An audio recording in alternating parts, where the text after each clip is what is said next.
exhausted today than I was yesterday. And I don't know why. On your meeting? Yeah.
should we assume we're on, I guess? Let's ask Chris for a second. Chris, do you know if our sound is on for the TV? We're on. Okay, cool. Okay, great. Welcome everyone to the August 19th, 2021 Historic Preservation Commission meeting. I call it to order at 5:10 p.m. May I have roll call, please? Yes, you may. Commissioner Yurka? Here. Commissioner Vartanian? Here. Commissioner Doom? Here. Commissioner Morgan? Here. Chair Cognati? Present. Good. To help slow the transmission of COVID-19 and protect the health the health and safety of the community, City Council, as well as board and commission meetings, will continue to be closed to the public for in-person attendance. The public is encouraged to watch and participate from the safety of their homes to practice social distancing. The meetings can be viewed on local cable charter cable channel 6 and AT&T UVerse channel 99. Streaming in high definition online at glendaleca.gov/live or youtube.com/myglendale. And a free app called ScreenWave on Apple TV, Roku, and Amazon Fire devices. Choose Glendale TV from the menu. For public comments and questions during the meeting, call 818-937-8100. That's the number at the top of the screen. City staff will be submitting these questions and comments in real time to the appropriate person during the Glendale City Council or board meeting. Okay. The agenda for the August 19th, 2021 regular meeting of the Glendale Historic Preservation Commission was posted on Monday, August 16th, 2021 on the bulletin outside of City Hall. Bulletin board outside City Hall. May I have a motion to approve the minutes from our last meeting of May 20th, 2021? Or any changes or comments regarding the meetings, the minutes? No changes or comments, so I make a motion to approve the minutes as written. Do I have a second? Nick, Kathy? Kathy, looks like I got yours. Thank you very much. Commissioner Vartanian was absent, so Yes. roll call. Commissioner Morgan? Yes. Commissioner Yurka? Yes. Commissioner Doom? Yes. Chair Cognati? Yes. Good. Do we have any oral communications, Jay? We do not. All right. Moving on, any comments from board members, commissioners? No, nothing. Oh, Kathy. Ms. Yurka? This is less a comment than a question. There's a property on Mountain that is, it's one of my favorite houses in Glendale. It's a combination, or it was a combination of Spanish and streamlined modern at the corner of Mountain and Everett. And I'm wondering, there's been a lot of work done. I've heard a lot about it from neighbors, and I'm just wondering this is a question for Jay and Chris as chair, what would the process be for having an agenda item about that? Or is that something that has to occur at a higher level? I don't know that we've ever agendized an issue that's an active enforcement. So we would probably have to check with the city attorney on that before we agendized it. However, I can give you good news in that the owner acknowledges that he made a mistake, and he bought the house on the cusp of this being a pending district or not a pending, or before it was going to be a district. He just submitted yesterday, I think, I haven't even had a chance to look at it, a proposal for new wood windows that are going to hopefully closely match, to be custom-made wood windows to match the windows at the street facades. There's a horizontal band of stucco that kind of ran underneath the roof eave. They're going to return that, so we'll get that nice streamlined look. And then we haven't seen drawings yet, but the plan is to restore the trellis, is kind of that notched opening at the entryway and kind of in the center of the facade. The plan is to restore that trellis. So the owner is acting in very good faith. Right. And I think we're going to be moving that forward, happily for the neighbors and for everyone. So, work in progress. We don't know what happens until it's done, but right now it looks very positive. That's great. great. Sounds like Yeah, Oh, the, sorry. Sorry, go ahead. the general question about questions about enforcement, I can certainly ask that and kind of report back. But I can't think over the years, I know we've kind of talked informally about some of the issues that we see, but I don't recall it being agendized. I don't know that the commission has any authority at the point that we're working with someone. If someone, for example, if they did not do this work at the level that we hope that it's going to be done at, the only way to legalize it would be to bring it back to the commission. And I don't think the commission would be likely to approve the windows that were installed without permit. So, so that's why the owner's kind of moving in this direction. Thank you very much for the update. The only thing I just wanted to add is that my memory is that the original windows were steel windows. So matching them with wood will be a tricky. Unfortunately, well, I shouldn't say unfortunately. Fortunately, they were wood. They were not steel windows. Oh, is that true? Yeah. Oh, you're kidding. You can tell when you look at the photo. Go to Google, the Google history view. And if you look closely, you'll see that they weren't steel, they were wood windows. Oh, okay.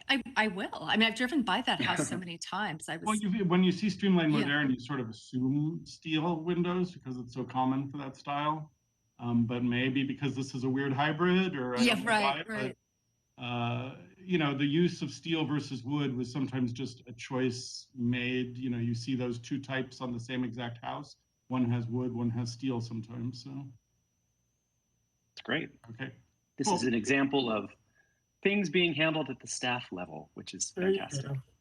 People are always worried that something like that would force them in front of the commission. It would be a big deal, but what I think is important people understand is that a lot of things are handled by staff, and that's great, Jay. Thanks for your hard work on that. We really are grateful to the owner is really stepping up, which I can't say happens in every enforcement case that we deal with. So this one is moving into the neighborhood. Yeah. Lorna. Yeah, I just wanted to take a minute to commend the Casa Verdugo Historic District Committee for putting on a very successful National Night Out event, which was two-pronged. One, of course, to get the neighbors and the neighborhood out to meet with our fire and police departments to build bonds in the community. And two, to also really showcase the neighborhood and the efforts that are going on to create a historic district in that area. It was very successful, attended by over 150 people. Chair Cragnotti was part of the organizing committee. So thank you so much for your efforts on that. And a big shout out to Robin Five for pretty much taking the lead on that. So yeah, very successful, very well done, great idea. They got a few petition signatures for the historic district that night, so that's good. Excellent. Yeah, there was It was a success in that regard. So. A tent set up for that and very nicely set up with members of the committee just talking to the community, and yeah, all good. Thanks, Lorna, for those comments. That was very nice. It was a really fun event, actually. So thank you. And yes, Robin really worked her tail off. So thank you to her for that. Mr. Morgan, any comments? None right at the moment. Wow, excellent. We're all quiet up here on the northern front. Mr. Doom. Okay. I do have sort of a question comment, and I'm going to expose the limits of the finer knowledge of historic districts in Glendale. But and I think Lorna can probably answer this question. Lorna, what is the western boundary of the Ross Moyne Historic District? Is it Cordova? Does it go all the way to Cordova, the Ross Moyne District? Sorry, I have to unmute myself. To a portion, oh gosh, you know what? And now you're racking my brain. Carmen or Cordova. It only goes halfway up. Cordova. Jay might know. It's jagged. Yeah. Is it? It's Carmen on Yeah, it's the Carmen. east side of Carmen in the north section, and then it jogs down to Cordova, I think, for the southern part. Okay. I'm asking. Oh, go ahead, Jay. You're going to give me a specific. I'm asking specifically. As I was driving along Mountain, I noticed that there's a homeowner, more power to them, doing an ADU conversion right at the corner of Cordova and Mountain. And I noticed that it looks like it's all being done with city approval. I can't imagine that it's not. It's literally right on the street. And I noticed that they were given permission to remove the garage door and install just a plain wall with a window in it. And so that's why I was asking where the boundary was for the district. Was that's in the proposed Belhurst district. Yeah, that one's outside of our boundary. I thought everything was going to be happy tonight. Everything started out. Oh no!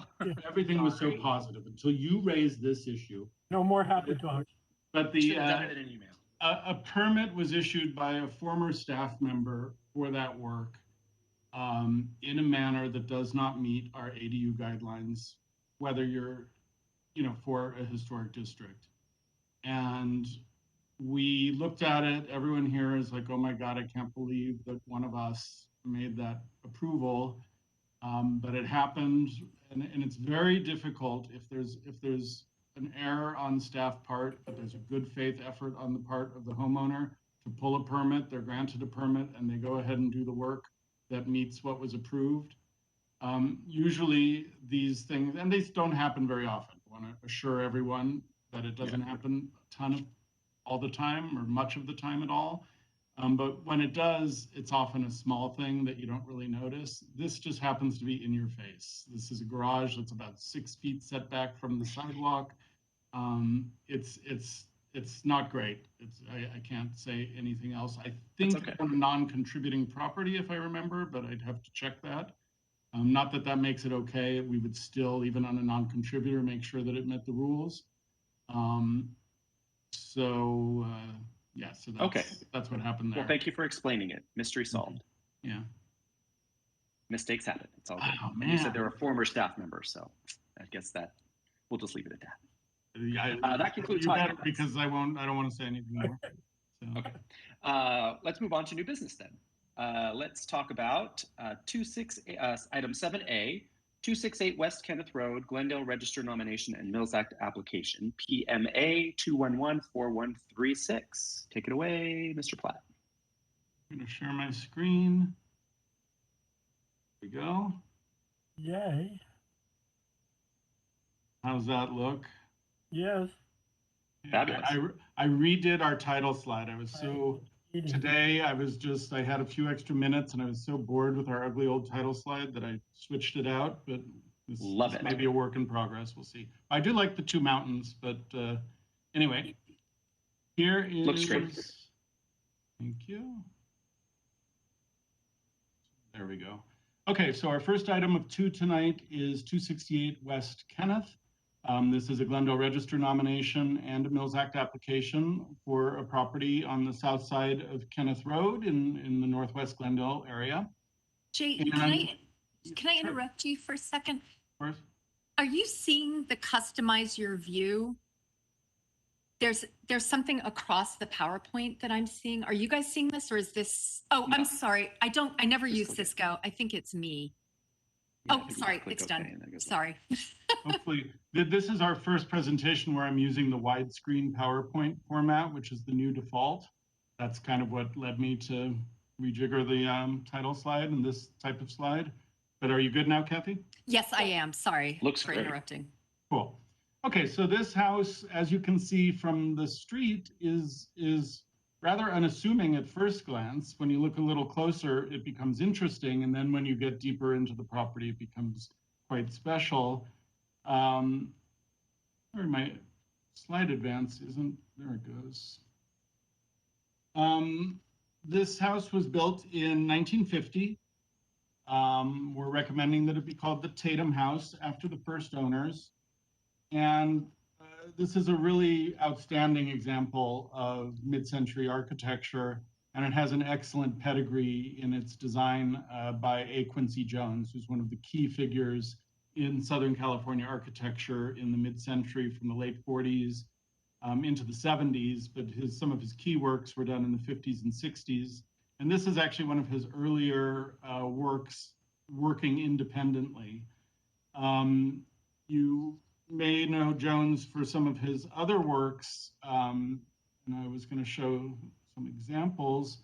But first, I just wanted to share this because what's very interesting about this house is it was part of a concept house that Jones developed for a developer down in San Diego. This guy, A.C. Vistendahl, that you see on the left, I'm sorry, on the right. And the concept was this thing called a sun villa, which were rather modestly sized homes, about 1,000 square feet, that were designed to be very affordable, modestly sized houses for families of, middle-class means, and to make up for the fact that the limited floor space inside the house kind of would seem kind of cramping to a family. The houses are all about glass, open space, coordination of courtyard spaces outside each room with the interior spaces. So more so than, it's kind of a cliche of the mid-century that you have this indoor-outdoor lifestyle. These houses really embody it and kind of set the standard. So the model house was built in San Diego, and then a number of other versions of that house were also built down in that area. And so they were called sun villas. And the only one that we know of, and I think it's the only one that was built in our area, is the one that you're considering tonight. Here's some other work by Jones. The two houses on the left are both parts of the Balboa Highlands tract up in Granada Hills in Los Angeles, but they're more famous as Iclear Houses. So A. Quincy Jones partnered with Frederick Emmons for a number of years, and Jones and Emmons designed these Iclear Houses, both in LA, in Orange County, and then also up in the Bay Area, and came up with this concept for relatively affordable, cheaply built houses using common building materials that nonetheless have this amazing feel and these kind of courtyard spaces. These Iclear houses are built around central courtyards rather than the exterior courtyards like we see at the house you're considering tonight. The house on the right is a design that Jones built for himself as his home, called The Barn. St. Michael's Church came a little bit later in his career, and he started moving in different directions. But if you've ever been to Palm Springs, the Annenberg estate, called Sunnylands, is also a later Jones work from the 70s. And he was really influential. He was taught at USC for many years. He was the dean of the architecture school at USC. And the USC school, what they call, of these mid-century architects is very instrumental in kind of a lot of the case study houses, of which Jones did one that was never built. And so really important architect. And we have a few examples of his work in Glendale, including one other that is nominated for a Glendale Register slot that will be coming to sometime in the next few months. The owners did a lot of research and went to the UCLA archive and found some of the drawings for the house. So you can see here a plot plan of the house at the top, and you can see the house is actually just this basically this square here. And oh, I'm sorry, no, oops, that's the carport. The house is this rectangle over here, linked by this trellis, and then lots of open space on both sides, plus courtyard spaces adjoining the front of the house, in between the house and the carport. Here's a drawing showing the carport, which is, very simple structure, and that's why from the street it doesn't read like you're seeing something very special. But then when you get inside the property, you're going to start seeing what's happening. So here's a model not of the house that you're looking at tonight, but of one of the other sun villas.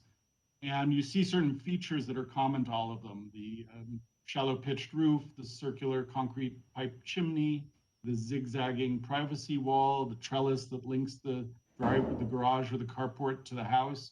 But then each of these designs, even though it was a set floor plan, as you see up on the left, was tailored to the site it was built on. So there are various differences between each of these houses that are still standing today.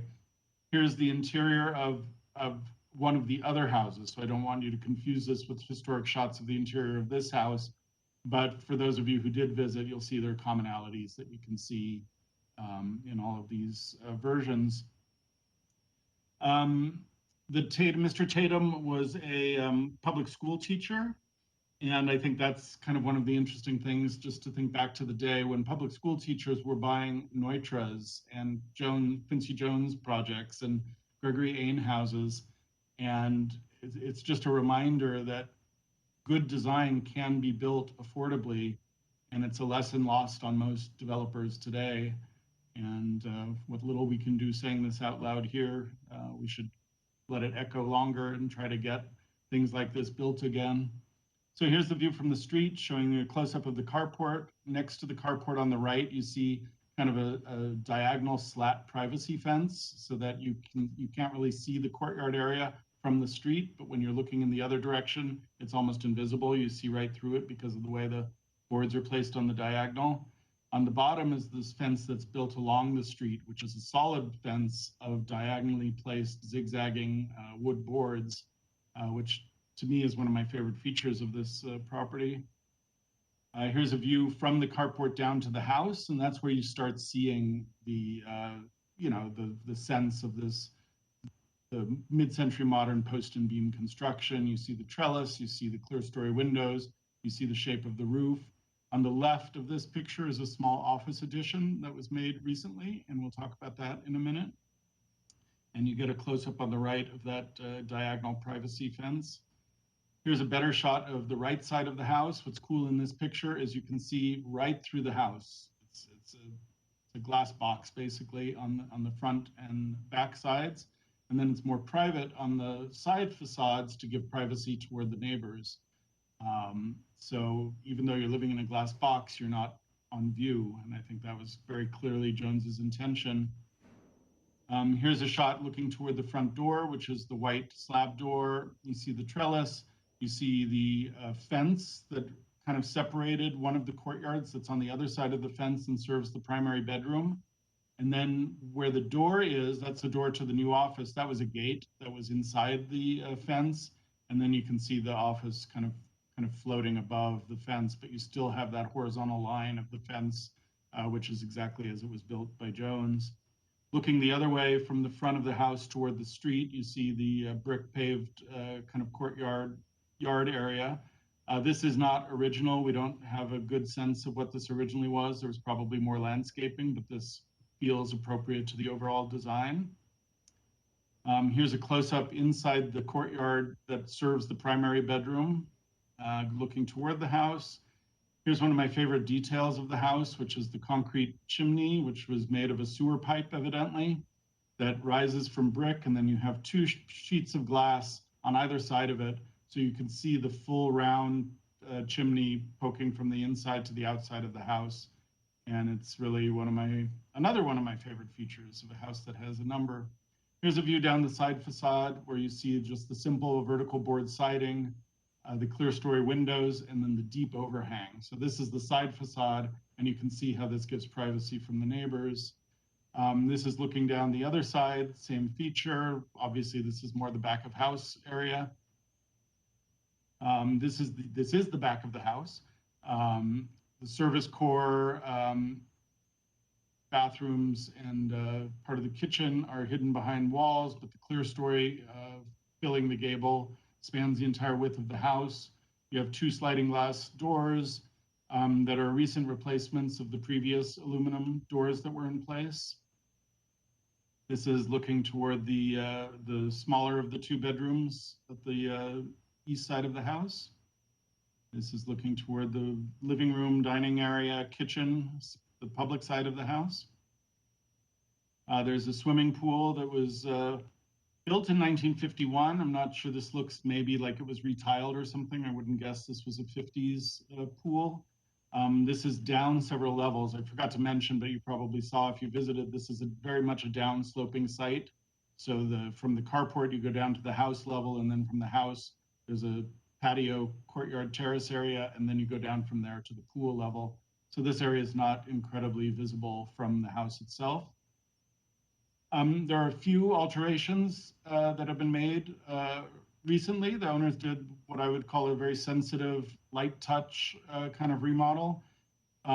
They built the office, as I mentioned, partly because they needed more space, and it's very difficult to put an addition on a house like this, as you can imagine. But I'll get to that in a second. A more subtle change was the change of this door that you see here. Originally, this was a slab door of wood. I believe the owners, and they may be able to answer this question better than I can suggest, but I believe they just wanted a little more light coming into the living room area. So they chose to put a translucent frosted door here to give the sense that this wasn't originally a translucent glass surface. It had some mass to it. And this kind of splits the difference between being a solid wood door and being just a sheet of glass like the other windows, recalling that original feature. Here's the office from a few different vantage points. On the top right is the view we saw before, where you can see the plane of the roof, and then almost just a solid clear story of glass, which really helps reduce the mass of the office. You come around the side, this is the view on the top left from the courtyard of the primary bedroom. And again, you can see that the designers tried to keep the post and beam look alive. And what's a little hard to tell in all of this, but maybe I'll point out, is that the carport, because it's at a higher elevation, completely screens this area. So this wall that I'm pointing at here is the back of the carport, and this is the roof of the carport.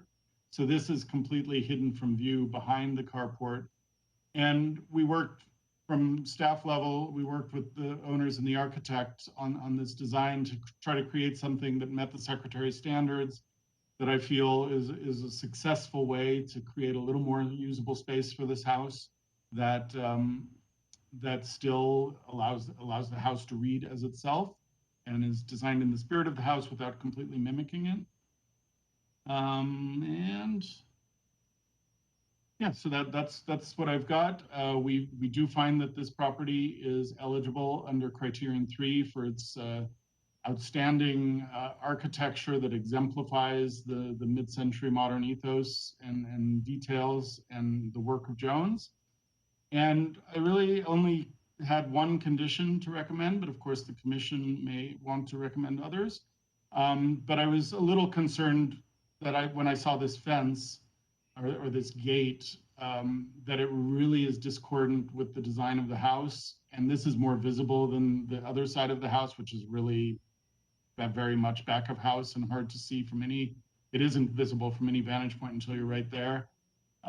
So my recommendation would be that this be turned into a vertical board fence so that we have this kind of siding, creating a fence here that would then be painted to match some of the other work, just to get rid of the unfinished wood and the kind of rough construction of this gate. So that is everything that I've got for the PowerPoint. That's great. If you have any questions about the photos, I'll leave it up. If not, I'll stop sharing and we can go to the applicant. Any questions from my fellow commissioners just on the report at this point? Lorna. Sorry, Jay, I just have a quick question on one of the photos, the other gate that you just referenced that's on the east side of the house. Is that original material? No, I think this Okay. just happened to get painted. It looks like there maybe, we don't know who built this. This fence looks like it's on the property, the perimeter, the property line fence. This looks like the same material that just got painted. In fact, the gate that we're talking about, if that had been painted, may not drawn as much attention. And you might even make an argument that it is different enough from the house to not be, that if it were painted, it would blend in, but still be different. That answer that? Thank you. Anyone else? Any questions for Jay about the report? Seeing none, I would like to open the public hearing and invite our property owner to speak. Is that all right, Jay? Yeah, I lost track of how to stop sharing, but found it. Got it. Okay. There's our homeowner. How you doing? Welcome. Thank you. If you don't mind just stating your name, and then you can go ahead. My name is Varan Palasanian. My wife and I own this property, and I'm texting her off screen, trying to tell her to jump on. I'm here. Oh, there it is. Hey, there she is. Sorry about that. Great. Go ahead, guys. What? So I'm not quite sure exactly what you'd like us to touch on, but what I can say is, we got this house in 2013. as you mentioned, your mom was the selling agent from a lovely lady who we got to know in the process of purchasing the house, Pat Green, who was a longtime Glendale resident, and so we got the house. And in fact, like a backup offer, and the it was a long story, but it was a very there was a very small chance that we were going to get the house, but it all worked out, and we've lived in it since 2013, and we love it. I mean, we really sort of lived in it for those number of years, and really thought about what about the house works and what about it needs to get changed. And we always wanted to maintain the sort of integrity of the architecture for both the inside and the outside of the house. And so in 2019, when we took on this project to update and upgrade the house and sort of modernize it and make it more comfortable for our family, we hired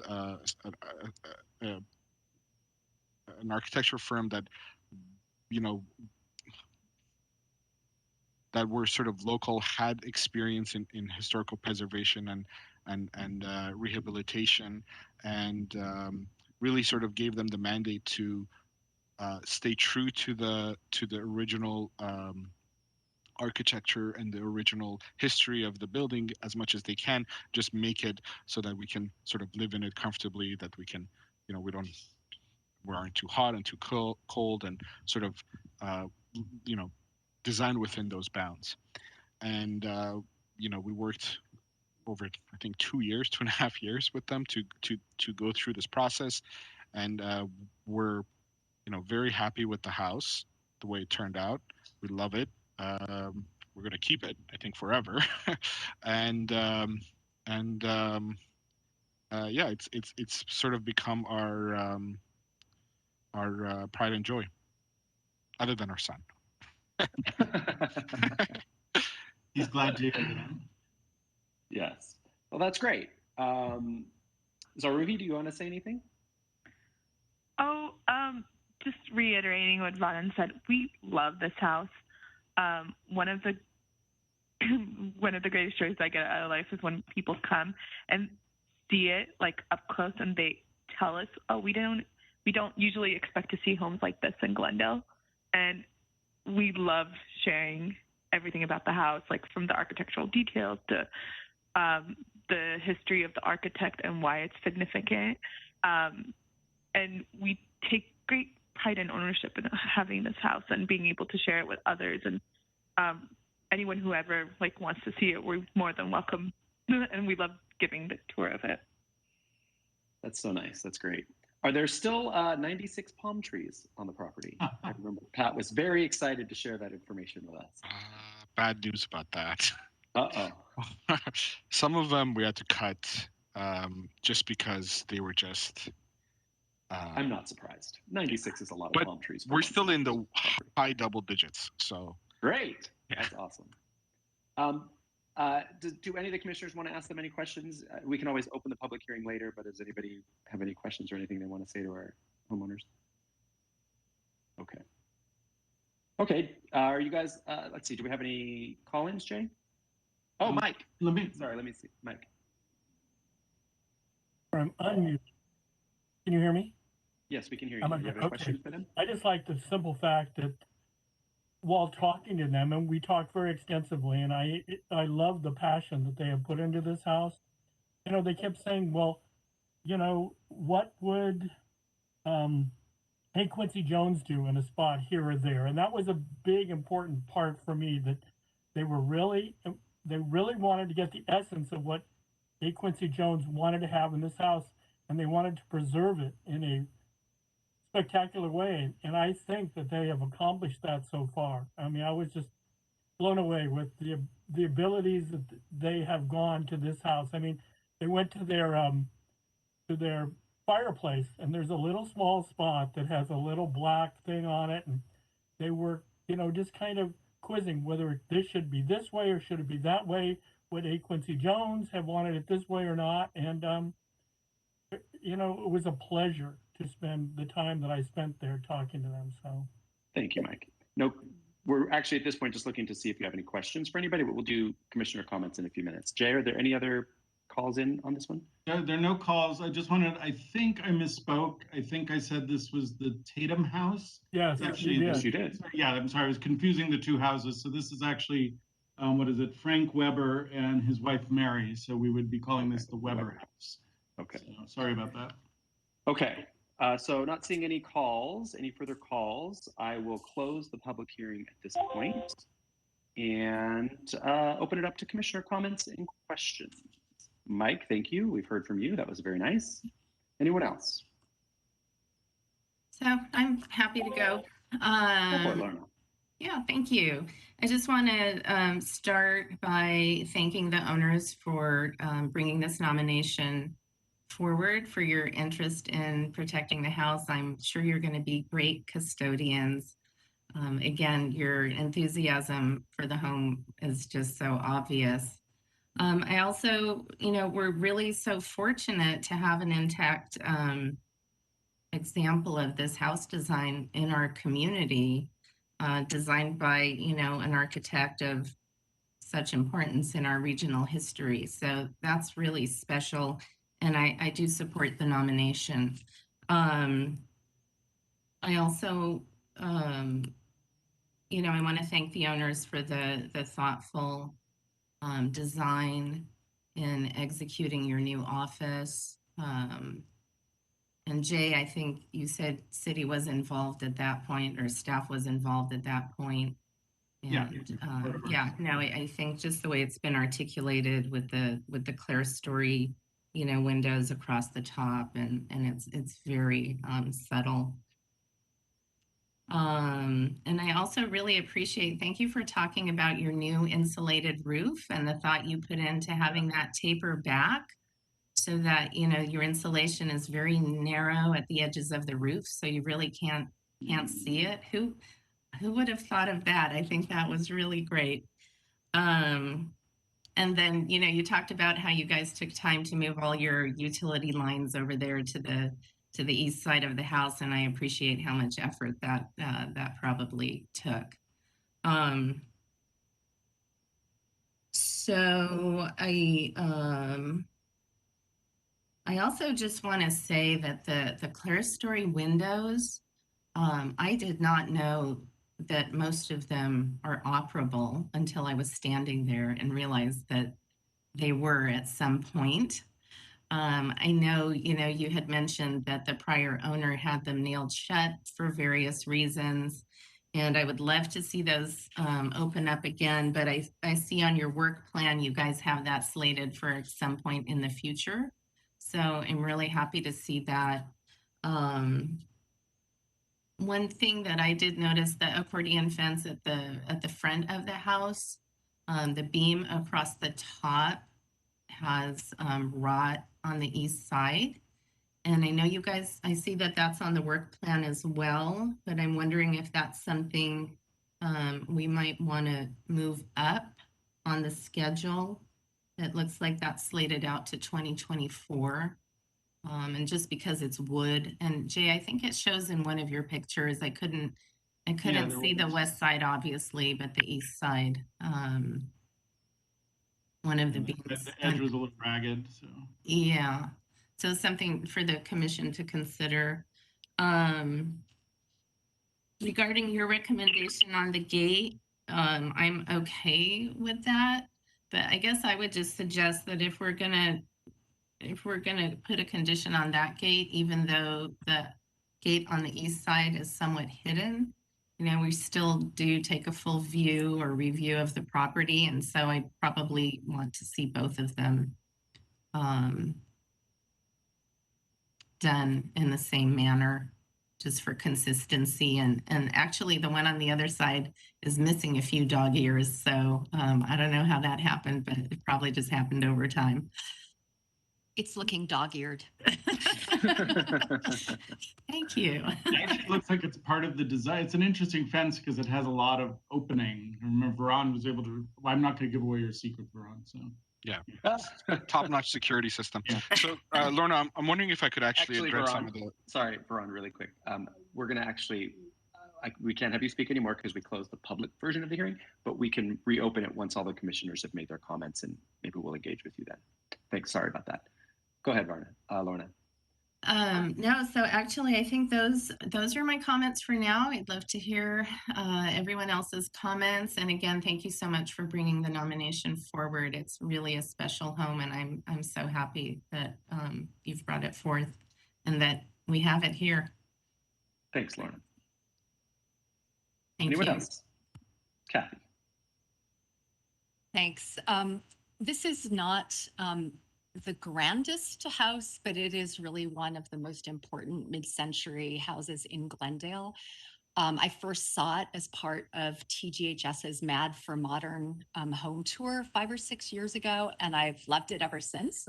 I'm thrilled that the owners want to put it on the register.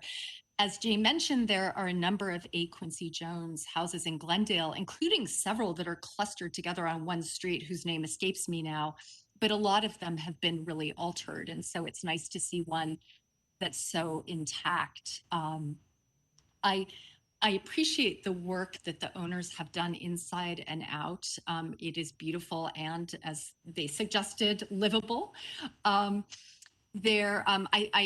think that I agree that it's difficult to know how to add on to such iconic properties. And I think the office was very well handled. There is one change that does concern me, and I wanted to raise this as a possible additional condition for the commission to consider, and that is the replacement of the wood slab door with the frosted glass. In my opinion, it reads as very contemporary, not as a kind of beneficial compromise, but is something that belongs neither with, something that really just doesn't fit. On the one side, you've got the full length glass panels, you've got the clear story windows across. I'm sure that there's maybe a little additional light that comes in, but this is not really an example of casting light into darkness. It's a very light-filled house. That's something I agree. It was interesting to think, what would A. Quincy Jones do? I find it very hard to believe that that would have been a choice that he would make. And I have considered the fact that it's a recent change, but, and I am sensitive to waste of materials, but I really don't think it's appropriate. Is it eligible for the register with it? Of course. But I think that with the Mills Act, that this change it's the one thing that doesn't really fit that idea of the highest preservation standards that we are supposed to expect from properties. So that's really the only condition that I would add. I can go along with the one fence, the one gate or both gates. They didn't strike me as disruptive as the frosted glass door did. So I will leave it. Thank you, Kathy. Mike, we heard from you once. Do you want to add anything? Well, I just have to say, on consideration, we wanted the highest standards for the Glendale Register, and I have to go with my Commissioner Yurka as far as the door goes. I mean, I like it. It wouldn't really have bothered me, but we're looking for the highest standards. And if A. Quincy Jones came back today, would he like it or care for it? But we want it to be the best of the best in Glendale, and I think that's one of the things that Kathy has hit the nail on the head. And it, unfortunately, or fortunately, as the case may be, should be changed out to something more appropriate for the time period. Okay. Thank you, Mike. Nick.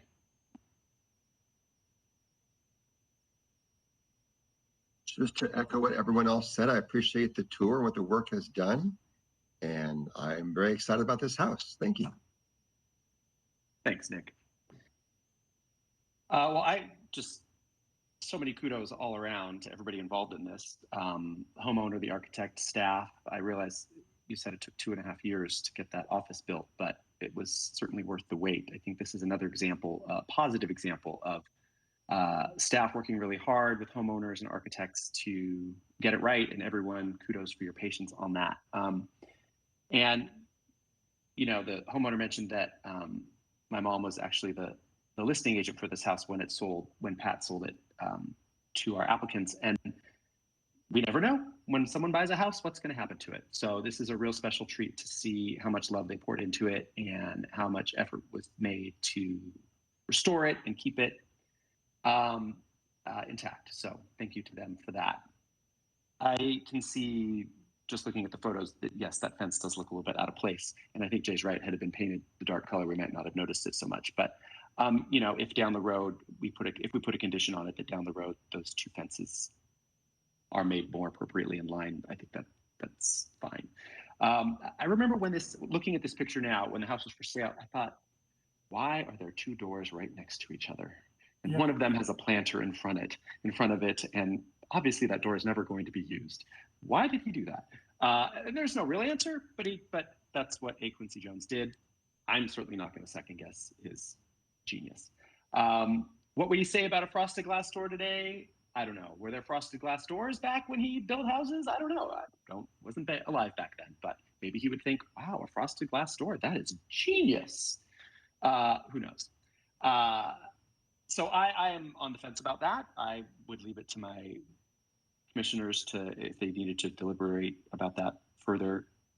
I'm open to hearing some comments about that. I'm on the fence about it. I don't really have a strong opinion either way about it. I think it reads fine. It like I said, it's a door that's probably never even going to be used. It's strange that it's even a door to begin with. So if anyone, I think maybe the applicant maybe wanted to say a couple of things. So I'm actually going to open the public hearing again and give them an opportunity to speak. Varand, the floor is yours again. So, boy, do I have something to say. Good. Everything in this house, and the reason why it took 2.5 years, was meticulously thought out and designed out by me and the architects and my wife. The reason, and this sort of goes back to Lorna, the one item that you mentioned, which is the operable windows, right? Without the operable windows, other than opening doors to this to this house, there's no way to bring in fresh air, other than the sliding doors, particularly in the living room where that sliding glass door is.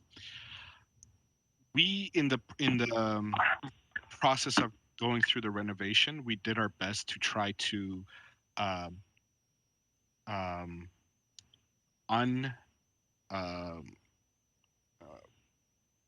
to try to remake the operable windows operable, the clear stories.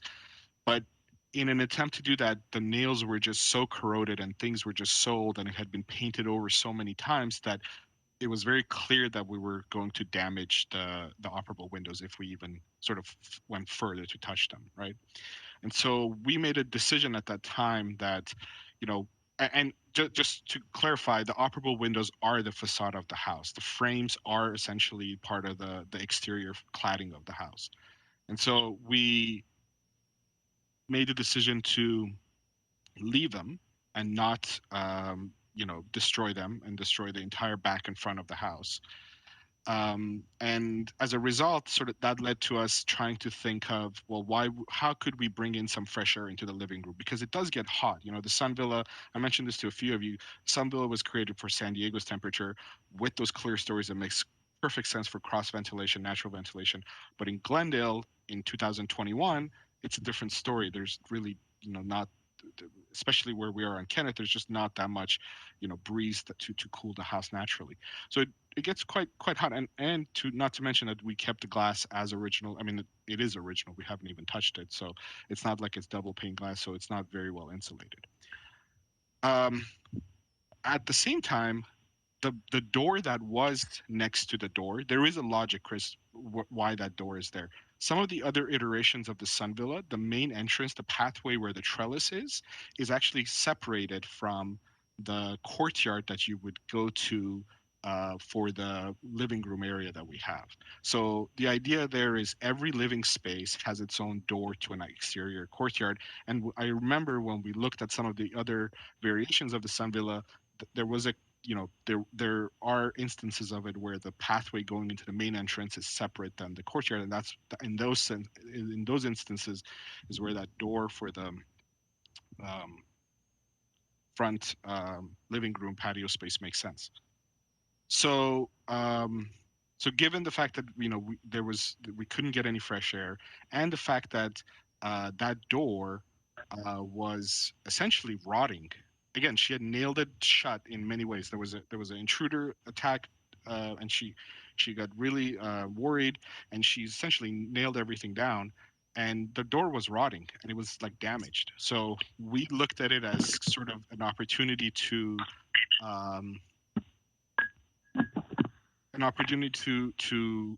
again make the house livable, bring in some fresh air, and not to to essentially make the best out of a situation that we had nothing to do with, which was the sealing in of the clear story windows. So that was the idea behind putting that. It's not really a door to us; it's more of a window, because it opens up and it has a hidden screen that comes down to allow us to open it and to bring in fresh air into it. So I just wanted to kind of explain that, and we use it all the time, to be honest. I mean, it would be yeah. I mean, that's we sit there and we open it up and we get some cool air coming in from the outside. That's the point of it. Can I ask you a question about it? So then, is it just the window part that you can open from the inside, kind of like it's the door itself stays closed, but then you open the window part, the glass part, or does you open the whole door and then pull a screen down? The frame of it's on hinges, and it's like a frame, and it has two little clasps that you would close it, so the frame swings out. Okay, so the door itself stays latched and closed. You could just open the window part, the glass part. Is that what you mean? Farhan, I thought the whole door opened. Yeah, so the frame of the door opens. The whole door opens. The door opens like a regular door, and then at the head of the door, there's a roll-up screen that you can slide down, which is a pretty cool feature. To be honest, you could have that same feature with a slab door. So, if the commission wants to do that, it's a possibility. My first thought was like, could this door replace the door going into the office from the front? So that we could reuse it, but as I looked at it, I kind of thought that's not the best idea. So unfortunately, it might be going to be donated or something if it ends up being replaced. And then the other side of it, the reason why it's frosted is because of sightlines, essentially. So the entire house, I mean, this house has like amazing sightlines as far as privacy. Like you cannot tell, no matter where you are on Kenneth, you cannot look inside the house. And with the frosted window, we're still able to achieve that. With a solid door, it would have been fine. But the reason why we didn't go with just a clear glass is because we didn't want, sort of people looking into our living room from Kenneth. Kathy, did you want to just say something real quick? Oh, I didn't want to interrupt Farhan. I just wanted to comment. I don't know if the public hearing is still open. It is. Carry on. Okay. So it's not a question. Okay.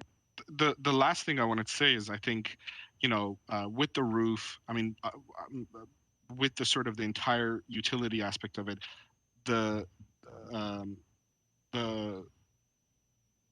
mindset that I had, and I think I mentioned this to Mike in our conversation, the mindset that I had was, if for somehow I was to be put in front of A. Quincy Jones himself, and he was to come back and say, what have you done to my award-winning house?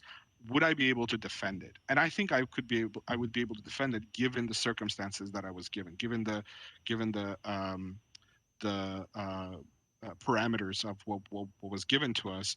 I think I could defend it, and we're proud of the sort of the design that we came up with, and I think we definitely, just to reiterate, we think it is something that he would be okay with, in my opinion. Okay, thank you, Varand.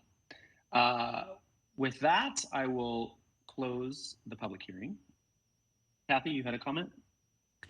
Oh, yeah, I just, I did want to say that, I mean, I wasn't trying to suggest that I thought the wood slab door should have been replaced with clear glass. I do think it should have remained a wood slab door. And I understand that things, sorry, my cat's just taken over the microphone. I do think that, I do think that it's, I mean, obviously things need to be repaired and sometimes they need to be replaced. I think, I mean, the question that I ask myself is if an applicant had come in and said, I want to replace the wood slab door with a more contemporary frosted glass door, would the commission have approved that? And I think the answer is no. I think we would have wanted repair and or reconstruction of something matching the original, especially because those wood slab doors are a feature that is repeated through the house. So I didn't know that they had put in a screen that comes down, but as Jay pointed out, that functionality doesn't change if they return to a door that matches the original. It's a great idea, and it would still allow airflow and everything else. Okay, thank you, Kathy.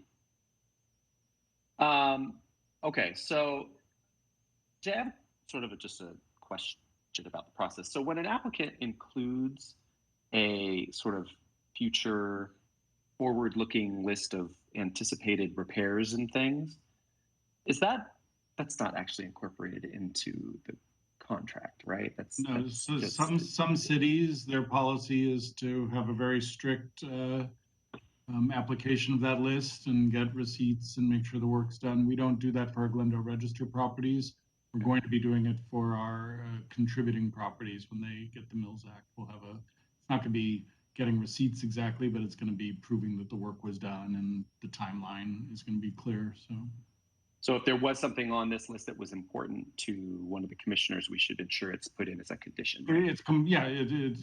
You are open to using anything on that list, anything that staff recommends, or anything that you guys feel after you visit the site or look at the pictures. Okay. I think we've heard from everybody. So do I have a motion? Any commissioner ready to make a motion? Jay's got his hand up. Sir, I just want to make sure, because we have a few kind of maybe nots on the two gates. There's the concept of replacing the west gate, which is the more visible one, or replacing both gates.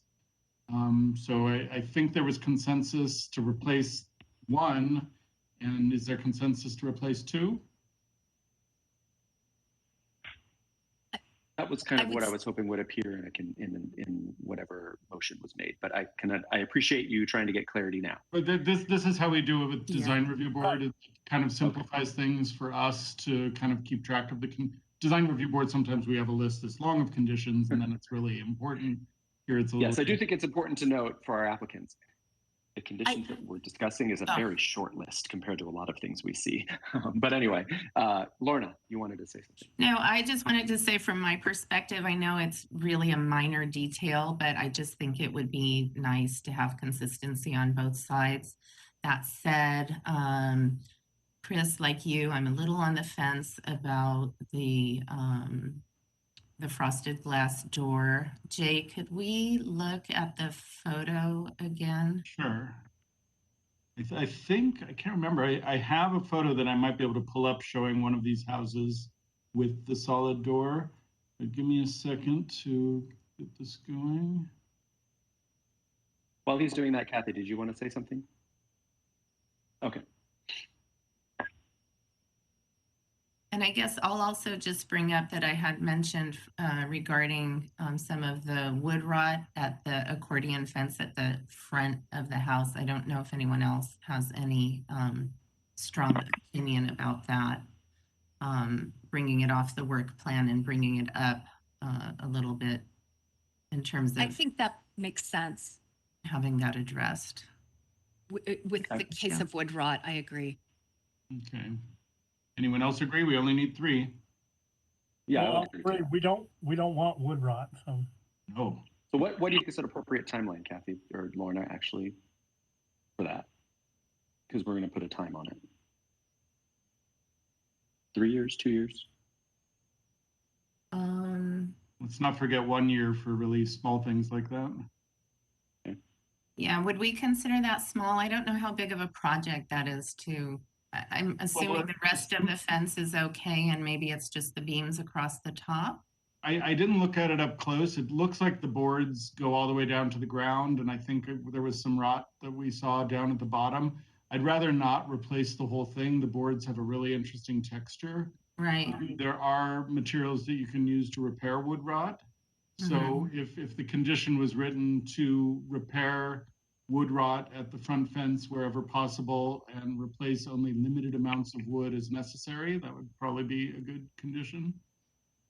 That's great. And actually, the sooner you get on that stuff, the more likely you are to be able to save it if you can get to it soon enough. Yeah, the materials that you can patch aren't necessarily going to save stuff, especially if it almost looked like the wood was just pushed down into the ground. I'm sure it's more stable than that, but we could go out and work with Verond and a contractor to see what the best approach is there. Yeah, that would be great. It's actually on the work plan for 2024 for repair. So I'm not sure what that was intended to entail, but that would be great. Okay. So here's the photo with the door that you requested, Lorna. If you want, I'd have to go through some files, but I have a picture of, I don't think it's this house, but it could be, but one of the Sun Villas showing a solid door there, but I assume you can visualize from this. Mm-hmm.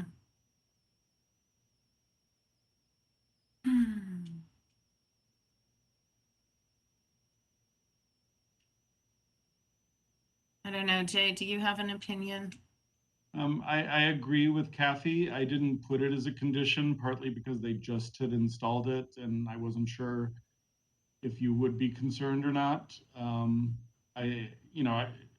Like Kathy said, it's eligible one way or the other. The Mills Act does give you a little extra boost in terms of doing restoration type conditions to restore it back to its original condition.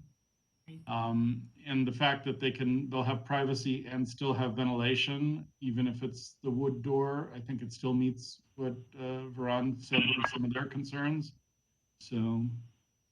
I actually found a photo from the listing that from 2013, I think it was. It actually is hard to see the door that was there because there was foliage. Here we go. I'm sorry. We have this is not this house, and this is a different condition. This is more of it looks like a plywood type cladding rather than the vertical board cladding that we have at this house. So it's not perfectly corollary, but you can see Quincy Jones' intent, where if you go from here, you have 3 windows and then you have a door, 2 windows of the same module, and then a larger window. And if we go to this house, actually, you could see from the inside. Yeah, it's identical. Door, 2 windows of the same module, and then larger expanse of glass. Yeah. And actually, yeah, if you go back to that shot, you can see the inside view right above. You can see it. You can imagine what it looked like with the door open. Yeah, and in the 2013 photo, it's from when we had the house listed. It's there's so much foliage in front of even the windows. Like you can't even see the windows at all, and the foliage is so big it even covers the door because she was not using the door as the applicant mentioned, the previous owner. Yeah, and it is kind of a funky detail, and it's not my favorite element of the house when we look at it in its original condition. It seems to work better when you have in this case, the material is contiguous from the front door over on the left, then you have the solid wood that blends into the door, and then this module, and I keep mentioning module because it's so important in post and beam construction and mid-century design in general. This wider module is very similar to the big glass module, and then you have the 3 breaks here, or I'm sorry, just the 2 here. I don't know, but in the case of this house that we're looking at, you're not going to have that. And I would not recommend putting a door that had vertical siding on it, Slats. because that's Yeah. speculative. We have no sense that that was the original condition. If it were, that's what I would do. If I were the architect, I would have made this door look like this and be kind of a hidden door. But I don't know if that's the case. Okay. So I all see right, your so point. go ahead, Oh, Lauren. sorry if I may, Jay. I was thinking about that too in terms of modules, right? And kind of the balancing, right, of probably the glass panes versus the Although the module is interrupted by this door, just as it would be by a slab. The slab would have the benefit of creating solid in this area, transitioning Right. to the glass, where this is kind of splitting the difference. It's got a heavy frame around it, and then the smaller glass. But many things for you to think about. So. Yes. Okay. Okay, so I believe we have consensus on fixing the wood rot through repair and limited replacement as needed. Going back to the gates. I think we have consensus on that. Consensus on replacing both gates. Yes. And then now just talking about the door. And you might want to take a poll. Yes. Taking a poll, it can be simply by a raise of hands. Who feels that the door should be returned to a solid wood state? 1, 2. Okay, we don't seem to have full consensus on that. So, understanding that, would any of my fellow commissioners like to make a motion? Nick? There he is. I will make a motion to adopt the Mills Act application as written with the conditions to the side fences. And the wood rot also? Oh, I'm sorry. And the wood rot within a year. Within a year. Okay. Got that, Jay? Yep. Okay. Roll call, please. Oh, we need a second first? Oh, sorry. You're right. I'm sorry. Can we have a second? Mr. Morgan, thank you. Okay, roll call. Commissioner Vartanian, yes. Commissioner Yurka, Yes. Commissioner Morgan. I think that was an absolutely, but I think you're muted. I think it was an abstain. Oh, I hope.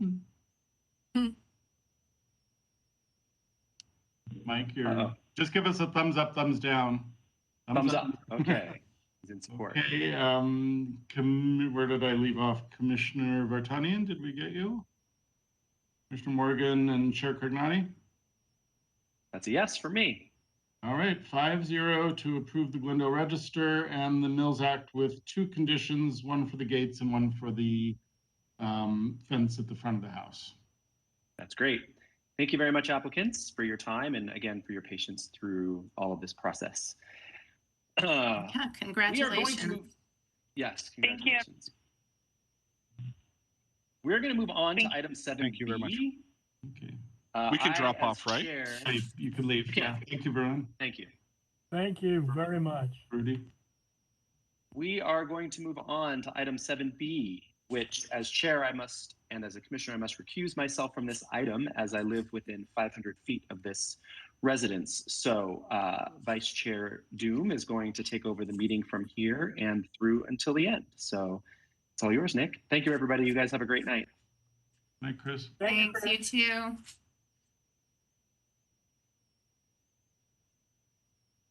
Some big shoes to fill. Okay, I'll try and do my best and ask for a staff report on the mountain item. Maryland, but Maryland, I'm sorry. one of the M's. Okay, so this is a Glendale Register nomination. Let me get my screen shared again.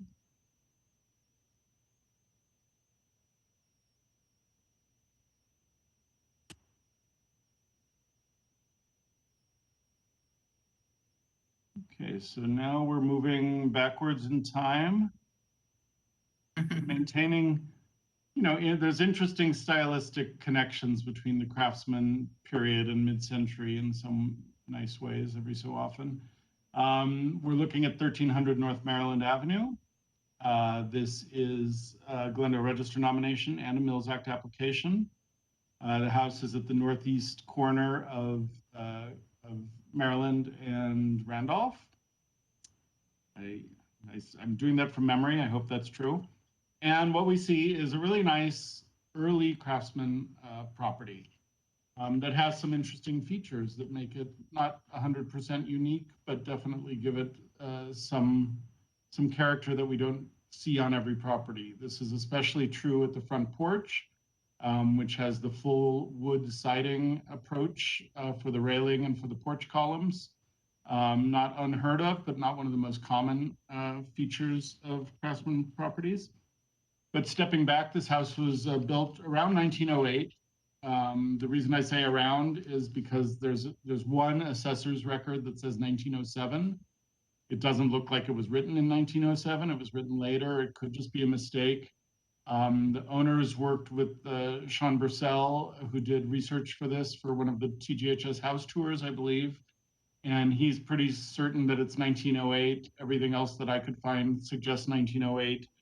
And therefore, we're going to stick with the circa 1908 unless we get definitive proof, which is fine. We've done that for other properties in several cases.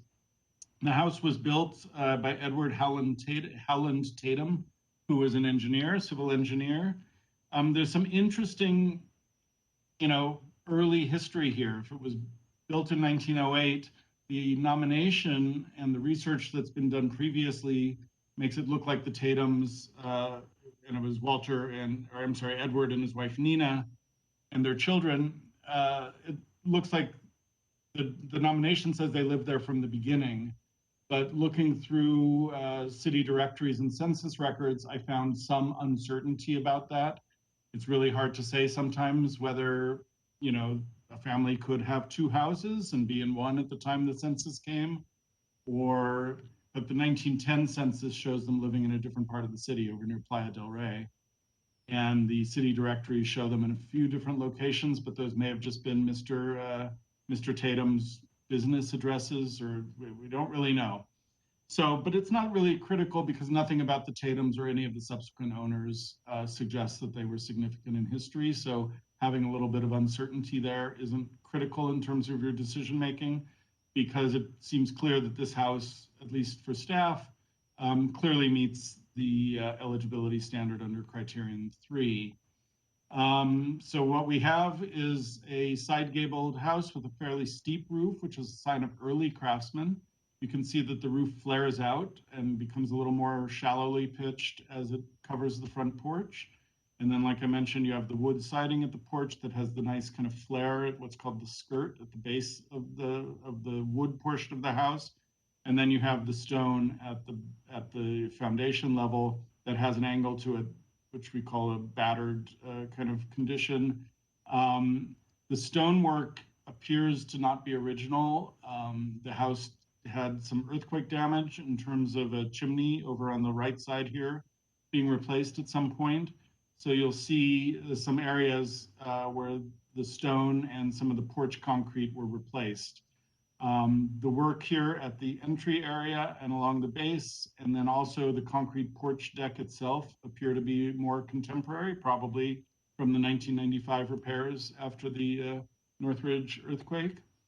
But certainly in keeping with the house, to the point that it's quite likely that they were working off of what was there. They knew there was stone at the base, they replaced it with stone to match as best they could. All of these features are typical of craftsmen of that era, so I don't think there are any issues in terms of this taking away from the historic character of the property. Going back, I think this is one of the better shots we have of the dormer. You have this very prominent front gabled dormer on the house, which has these fantastic decorative knee braces coming out. Also has kind of a flare, echoing the flare at the porch. These pointed barge boards, another knee brace up here. And then the house, throughout most of the house, has these great wood diamond pane windows with the upper sash with the muttons, or these transoms at the large living room windows. This gives a nice shot of the house in its setting. This deodar cedar tree is fantastic, and it's mentioned in the staff report. And if you choose to designate the house, this will be protected as much as we can protect. So individual landscape features can be protected for Glendale Register properties when they're called out specifically in the staff report. We're probably not going to be doing that for little, plants here and there, but when you have something that's very venerable or something that clearly was planted as part of the design of the house, which we see every so often, that's a great thing for us to try to include or protect, I guess. You can see this is the area where the fireplace was originally located between these two windows, and there's some wood repair that you can see that echo or suggests that area had some alterations.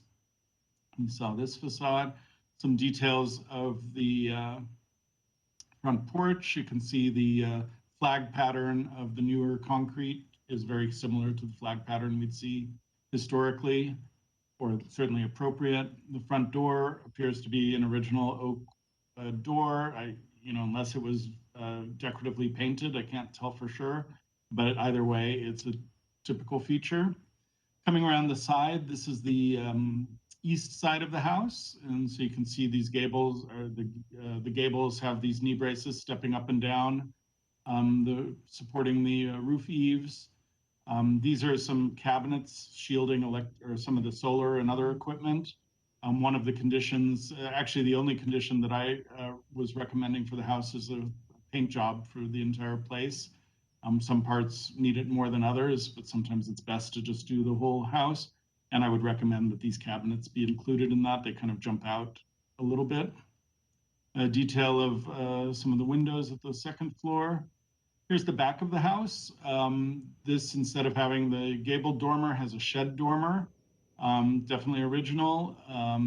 The windows are a little different up here. That's often the case at the back of the properties, where these diamond pane windows, even back in the day when people knew how to do that stuff, were still much more expensive than a regular window, but these windows appear to be older.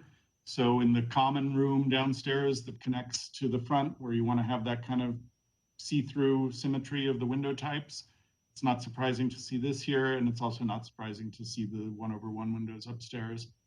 Over on the right here is this little kind of awkwardly placed and awkwardly shaped addition.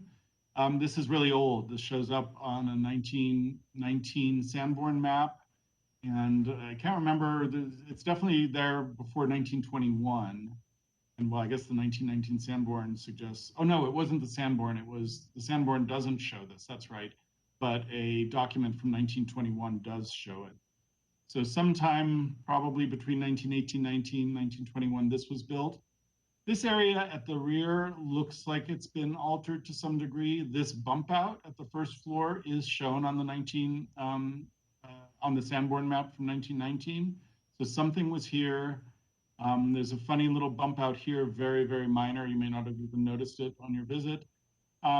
So nothing on the rear is out of keeping with some of the alterations that we've seen on early houses like this.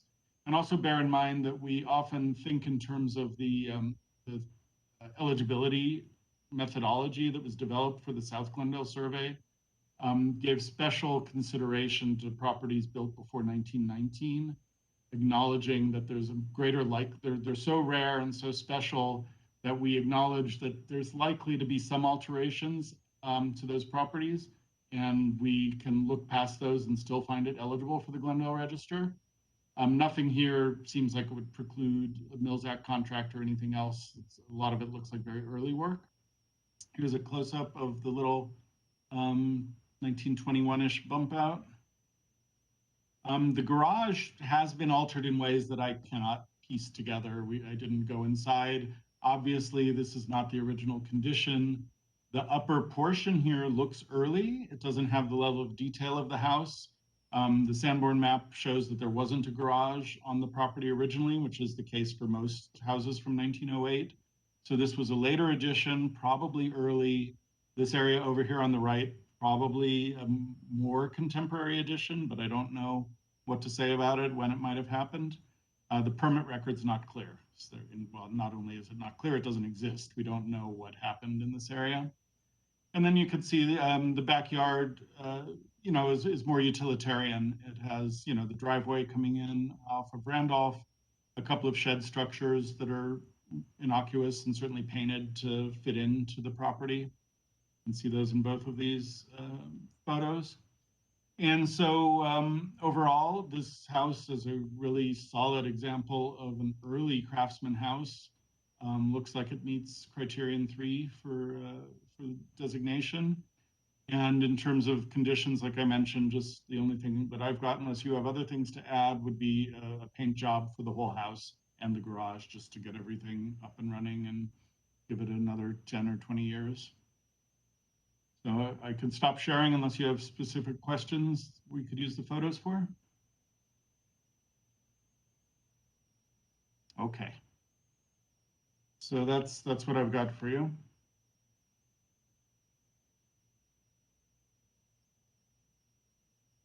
You're muted, Nick.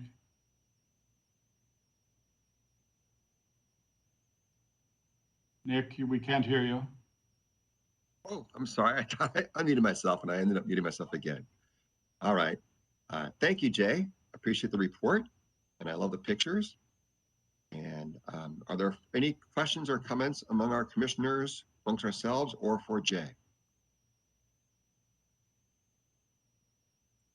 All right. I'd like to open the public hearing.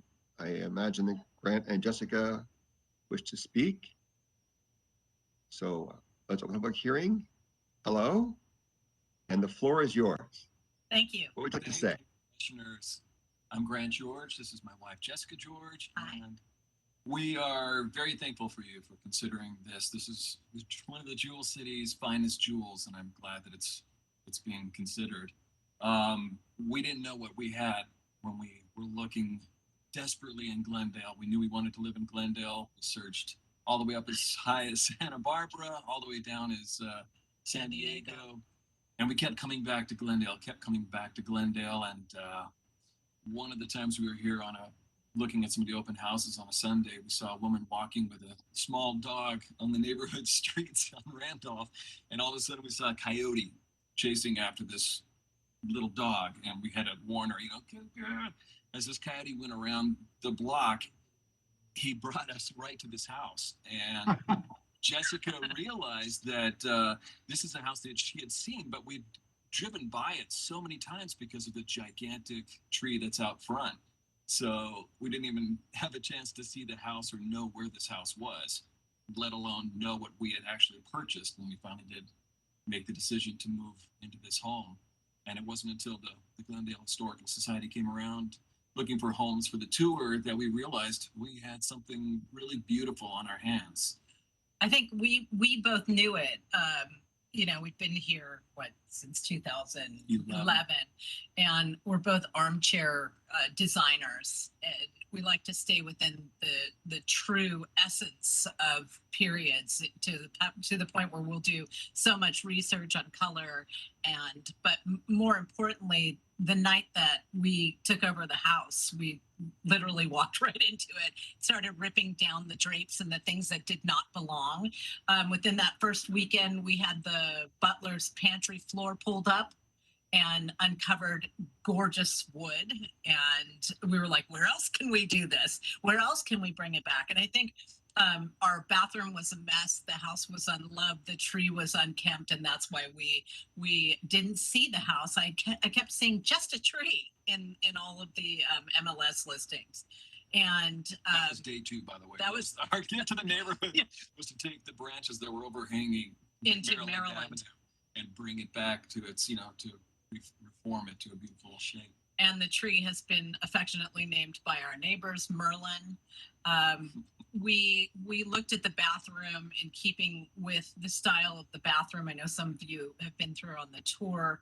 We took some more modern pieces, but we went back to really what the old styles look like. So everything that we did, we would try to replicate that idea.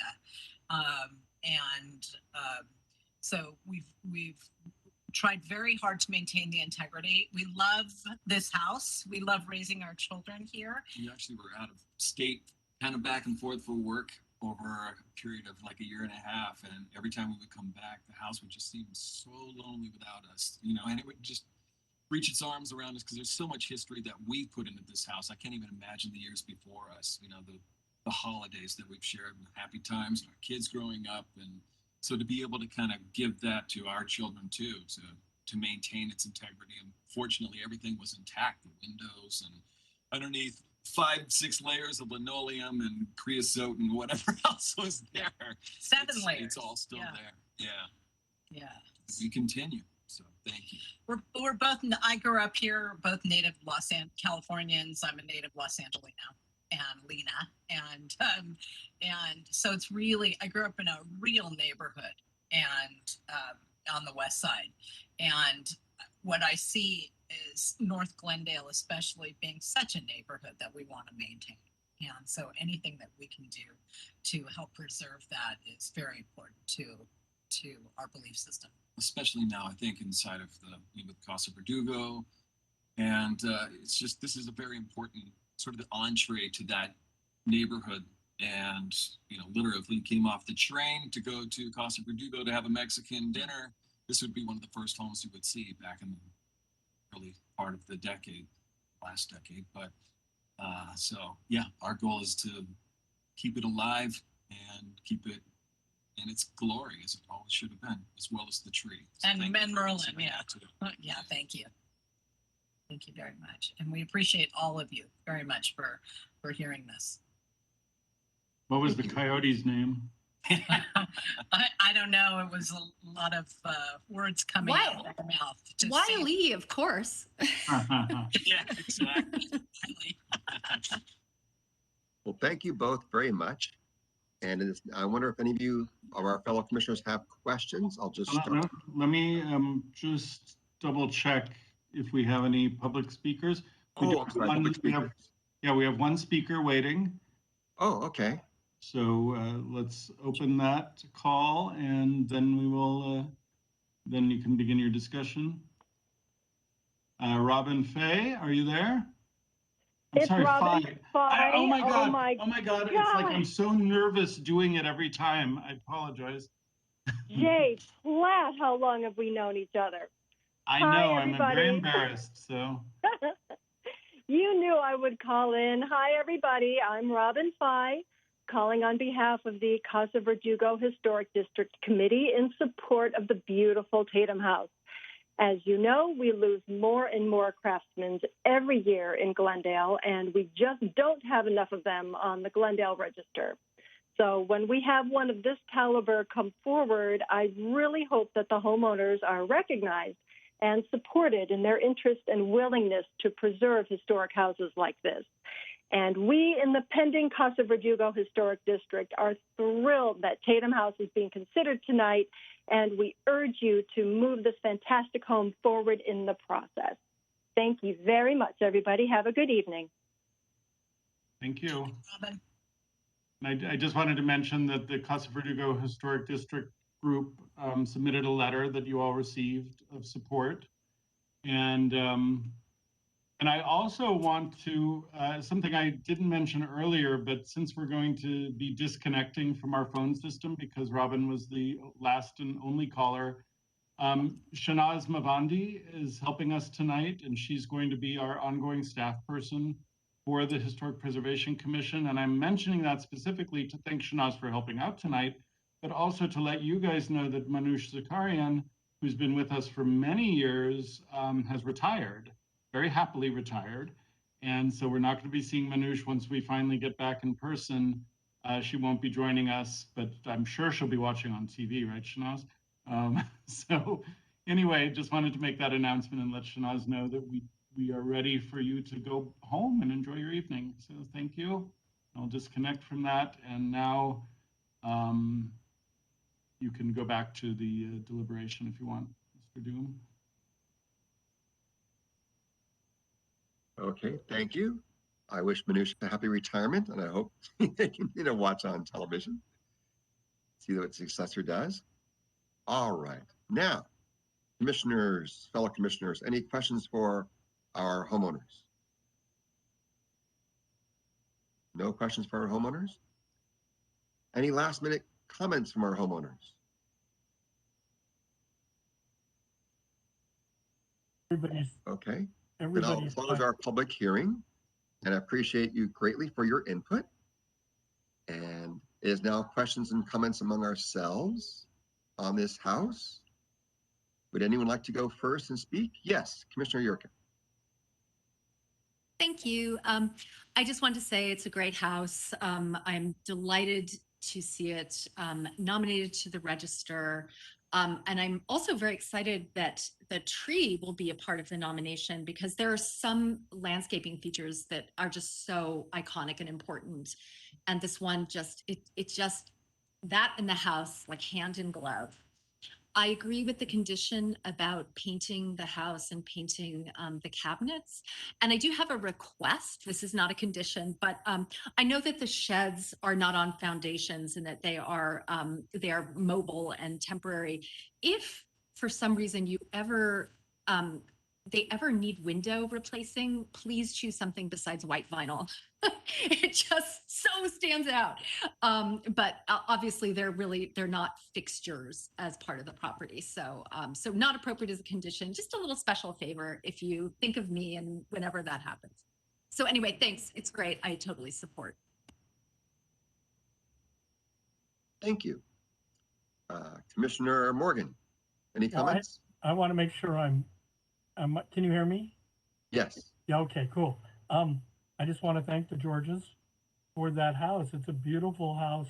Spending Sunday with my other fellow commissioner, Lorna Martanian, it was great. The tree, obviously, I mean, what a magnificent tree to stand underneath it and look straight up. It's huge. I mean, it's huge and it survived all the earthquakes and everything else. It's great. I agree with staff that the house could use a paint, but I think that's on your list anyway, so there isn't anything else about it. But it must be a great privilege to have found this house and realize there's a lot of history in it, and you're going to contribute to that history.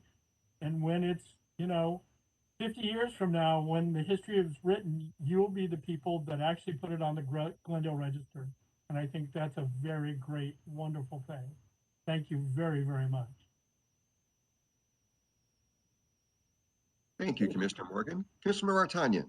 Okay, I too fully support the nomination. Thank you, Grant and Jessica, for your willingness to bring it forward, your enthusiasm, your willingness to protect this house for the future. I was actually part of the home tour committee in 2017 that selected this home to be on the tour for all of the reasons that have already been noted. And as Jay mentioned, for being, so rare and so special, and actually one of the earliest homes in the neighborhood, and a part of our very important historic fabric in the Casa Verdugo neighborhood of Glendale, which was sort of like the cradle of Glendale civilization. So I am fine with the condition to paint the exterior, and I know you guys had planned on that anyways, and you're very enthusiastic about it. But otherwise, I think you're going to be great custodians, make great memories. I'm thrilled to have this home on the Glendale Register, and I look forward to walking past it when I do my walks. Yay! Thank you, Commissioner Martanian. I was moving my daughter into college on Sunday, so I could not tour the house.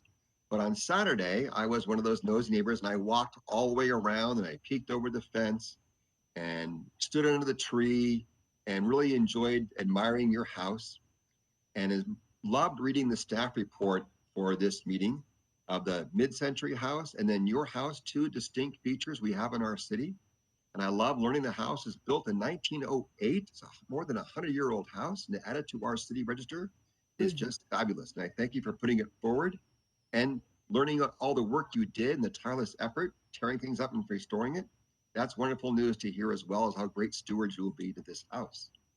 So thank you. And now we'll entertain a motion to accept this house. So I hear a motion. I'll make the Oh, wait, I'm motion. sorry. Yes, Jay. If one of you could just suggest a time frame for the painting, that would be good to put in the motion, and then we'll put that in the contract. Okay. Typically, it's a time frame, a year or 2 years for painting a house. Longer. Painting, we usually give more than a year. I would say 2 or 3 is probably appropriate. It's a Okay. costly prospect. Okay, so remember that when you make a motion, anyone? Are we picking the time frame? Yeah. You need to tell me because I put that into the contract, so. Painting is a big undertaking, so I think 3 years Yes. is reasonable. Jay, do we need to include in the motion anything about the tree, or is that just a character defining?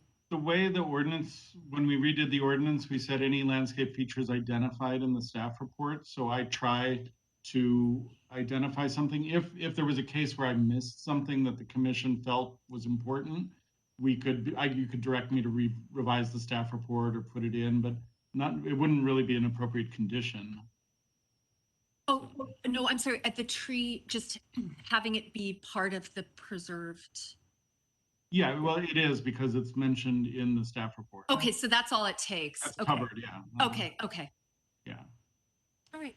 I think we only have to worry about future owners for that. I don't think the Georges are doing anything to this guy. So I can take a stab at a motion. I move that we recommend that City Council place Tatum House on the Glendale Register and award the owners a Mills Act contract subject to a condition that the house and the cabinetry be painted within 3 years. Yeah, that would be good. I'll Thank you. second. Is there a second? I'll second. Okay, Commissioner Vartanian seconds. All right, Okay, time for a vote, so Jay? Commissioner Morgan, Yes. Commissioner Vartanian, Yes. Commissioner Yurka, Yes. Chair Pro Tem Doom or Vice Chair Doom, Yes. 4-0 as I anticipated. Congratulations. Thank you. Thank you very much. We are so delighted. We appreciate each and every one of you. Thank you. Thanks. Well, we appreciate you too. I'll be in touch Exactly. soon. Yes, Lorna, we appreciate you too. For the Thank you. Georges, keep September 21st open on your calendar. I forgot to mention it to Barand and Rudy. We'll be going to council. The next step is to go to council for the final approval. So Thank you. as of now, that's a tentative date, but hopefully it's good. And this also explains why there were so many security breaches on our Arlo and our Rito's Nick on Saturday, jumping over our fence. No, our dogs were inside. Thank you. All right. Thank you both very much. Thanks, guys. Enjoy your house. Bye-bye. You Thank you. guys can leave if you want. Thank you. Bye. Good night. Good night. Good night. All right, is Commissioner Craig Noddy still in the room, ready to join us back and take No, over? he was going to step away because we just have a few very brief updates. So, No, All right, so Jay, I'll turn over to you for updates. yeah, and I apologize. These weren't put on the agenda. It was a technical snafu that I may someday learn how to do. I was given some guidance recently. So anyways, I just wanted to update you on the 3 pending historic districts. We have the Belhurst Historic District, which in April, you approved to move forward with a survey. The RFP has gone out for the survey. We're expecting the bids to come in toward the end of September, around I think the 20th of September. And then we review the bids in-house. We interview firms if necessary. And then we prepare a staff report to go to council asking for funding. If you remember at the hearing, you approved to do an ancillary bid because we heard from several people who don't live in the proposed district, but they live in the broader Belhurst neighborhood that was developed by the Lemert Company. So I included a sub, like what I'm thinking of as an auxiliary part of the bid to do a very cursory windshield look at those areas outside the boundary of the proposed area. And that would be able to tell council if we move forward with an expanded district in the future, because we're going to be trying to streamline our whole district process. it would give us a head start. And it also just acknowledges that there's stronger interest in this than we've seen from any of our other districts from neighbors outside the boundary. So that's part of that. If we get council funding approved in November, we'll have the contract written fairly quickly, and hopefully that gets approved in November, possibly December. So work should certainly be starting early in 2022, if not late 2021. And so that was good to get that out. In terms of the two other pending districts, South Cumberland Heights and Casa Verdugo, as we're looking at tonight, the petitions, the second round of petitions are still out. These are the petitions where people are actually asking council to designate the district. The due dates for those, I don't have it in my head, but I think it's mid-September. So we'll be either bringing those to you at a September hearing, possibly. The date may not allow time for a staff report. It could be an October hearing. And hopefully they get enough signatures to move forward. We have a process to extend the signature gathering by 6 months, but we bring that to you to get approval for that. So hopefully we don't go there, but if we do, it's, I don't think, a big deal. It's just, you know, I don't think anyone would need to take those extra 6 months. It would probably be fairly quick after that. So if you have any questions I could answer, we can't discuss much because it's not super agendized, but I'm happy to answer any questions.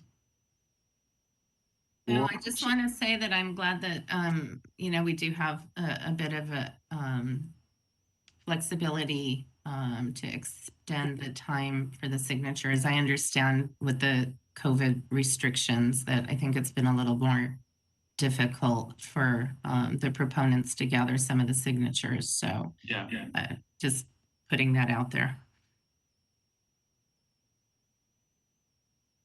Okay, anything else? Questions or comments? Commissioner Yurka? Yeah. Oh, thanks. I wanted to ask, leaving historic districts aside for a minute, just how many Glendale Register applications are in the pipeline, and what's happening with Mills Act for historic district contributors? Are we getting applications in for that? Let me stand up and go to my table and get my list.